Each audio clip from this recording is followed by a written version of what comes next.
nome do Pai, e do Filho, e do Espírito Santo. Amém. Evangelho de Jesus Cristo, segundo São Lucas. Glória a vós, Senhor. Naquele tempo, Jesus, dirigindo-se a uma cidade chamada Naim, com ele ia seus discípulos e uma grande multidão. Quando chegou à porta da cidade, eis que levava um defunto, filho único de uma mãe que era viúva. Grande multidão da cidade a acompanhava. Ao vê-la, o Senhor sentiu compaixão para com ela e lhe disse: não chores. Aproximou-se, tocou o caixão e os que carregavam pararam. Então Jesus disse: jovem, eu te ordeno, levanta-te. O que estava morto sentou-se e começou a falar. E Jesus o entregou à sua mãe. Todos ficaram com muito medo e glorificavam a Deus, dizendo: um grande profeta apareceu entre nós e Deus veio nos visitar a seu povo. E a notícia do fato espalhou-se pela Judéia inteira e por toda a redondeza. Palavra da salvação. Glória a vós, Senhor. Meus irmãos, nessa terça-feira, dia 16, Evangelho de São Lucas, capítulo 7, versículos de 11 a 17. O Evangelho de hoje nos relata o fato da ressurreição, mas entenda aqui a palavra ressurreição nesse contexto, é importante que a gente explique isso, do filho único da viúva de Naim. A cena é chocante porque Jesus chega perto da cidade, uma multidão está acompanhando ele, ele olha a cena, a mãe, que era viúva, e a gente sabe bem aqui a condição das viúvas em Israel. A viúva, ela era uma mulher que estava praticamente destinada a viver uma vida quase que miserável. Por quê? Porque a mulher, ela não podia trabalhar, e se ela não podia trabalhar, ela não podia se sustentar. O provedor da mulher é o marido, e se o marido morre, ela precisaria de que alguém pudesse casar com ela de novo. Então o fato é esse. Nós estamos aqui diante de uma mulher que, além de já viver a situação da viuvez, que, volto a dizer, na época de Jesus, era uma situação muito complicada, uma vez que as mulheres daquela época não tinham nem voz e nem vez, e aqui eu faço uma aspas, para dizer que essa inclusão da mulher como igualdade, não digo igualdade em termos de ter uma igualdade absoluta que o homem, porque a mulher ela é extremamente diferente do homem, em tudo, na psicologia, no corpo, na força, na mente, em tudo, ela é completamente diferente, mas eu digo na igualdade como uma filha diante de Deus, com uma dignidade igual à do homem. Acho que a palavra que mais encaixa aqui é essa. Quem introduziu isso foi o cristianismo. Aí um recado aí para as feministas, que dizem que o cristianismo e querem tolir. Não. Quem incluiu a mulher na sociedade, quem incluiu a mulher com uma grande dignidade, saiba isso, foi o cristianismo. Inclusive no início do cristianismo era uma bênção quando os maridos eram convertidos, porque a vida das mulheres se tornava muito mais fáceis.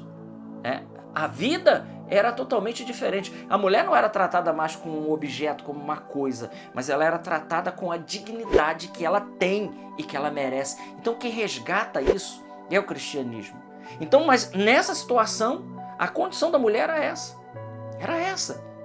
E Jesus aqui, além disso, a mulher ainda perde seu filho único. Imagina agora a situação dessa mulher.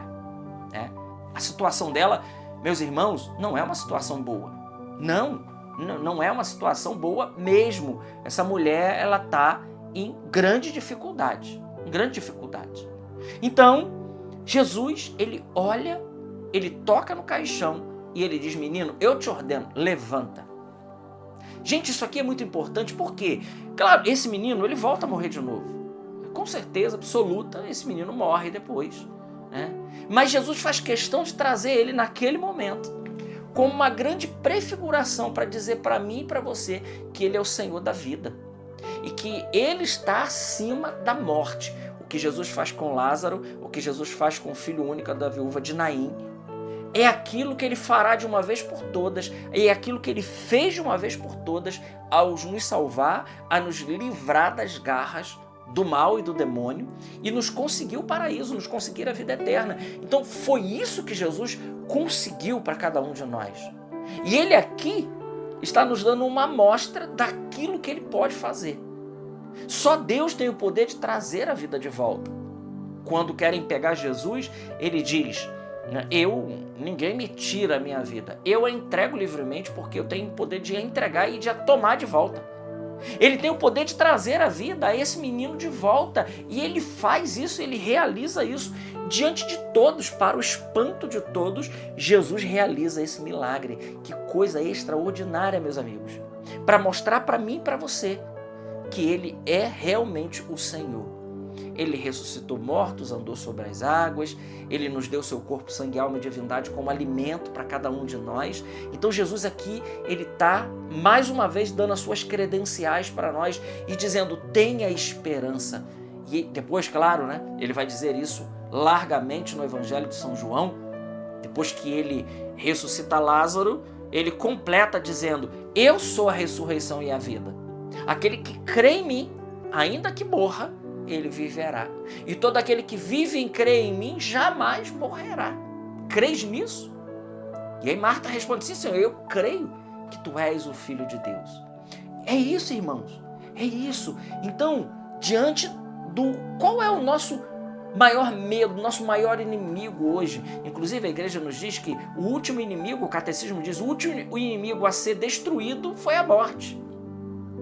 Porque diante de tudo que a gente possa perder aqui, o bem mais precioso e aquilo que mais nos deixa triste, porque não fomos criados para isso, sem dúvida alguma, é a nossa morte biológica. Mas Jesus, ele venceu essa morte. E ele nos dá uma vida nova. Então, o evangelho de hoje é o Senhor vitorioso. O Senhor vitorioso sobre a morte. O último dos inimigos a ser vencido.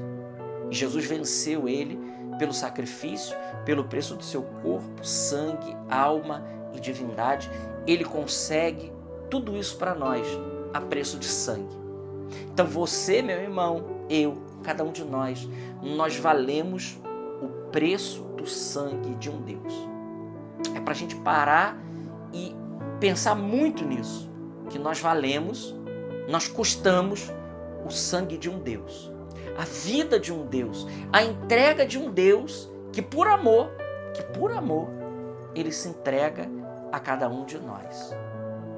Então Jesus aqui, ele tem o poder de transformar todas as realidades.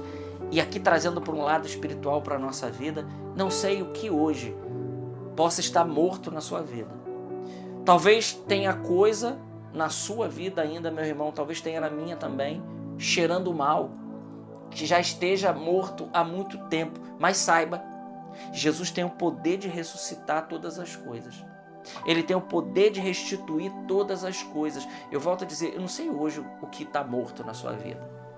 Se é a vida de oração, se você anda desanimado com o apostolado, com a evangelização, com a entrega, com o serviço, se anda cansado, se anda de repente desanimado na comunidade, ou se talvez o seu problema seja um problema de ordem financeira, está aí muito preocupado, ou talvez seja uma enfermidade, algo que chegou à sua porta, ou um problema com os filhos, eu não sei o que hoje é morte na sua vida, mas saiba, esse Jesus, ele se compadece de nós, ele chega até a nossa realidade, seja a realidade que for, porque diante dessa realidade, desse menino morto, aqui, eles poderiam dizer, não tem mais solução. Mas Jesus diz, mesmo quando todos pensam que não há possibilidade, que não há solução, o Senhor, ele nos dá uma solução. Ele nos abre uma possibilidade, aonde não há mais possibilidade humanamente, o Senhor, então, ele vem e ele realiza aquilo que a gente nem espera. O que Jesus pede de nós, então? Basta que a gente creia. Basta que a gente acredite e se abandone. E aí nós veremos os milagres de Deus acontecendo na nossa vida. Glória ao Pai, ao Filho e ao Espírito Santo, como era no princípio, agora e sempre. Amém. Salve Maria Imaculada.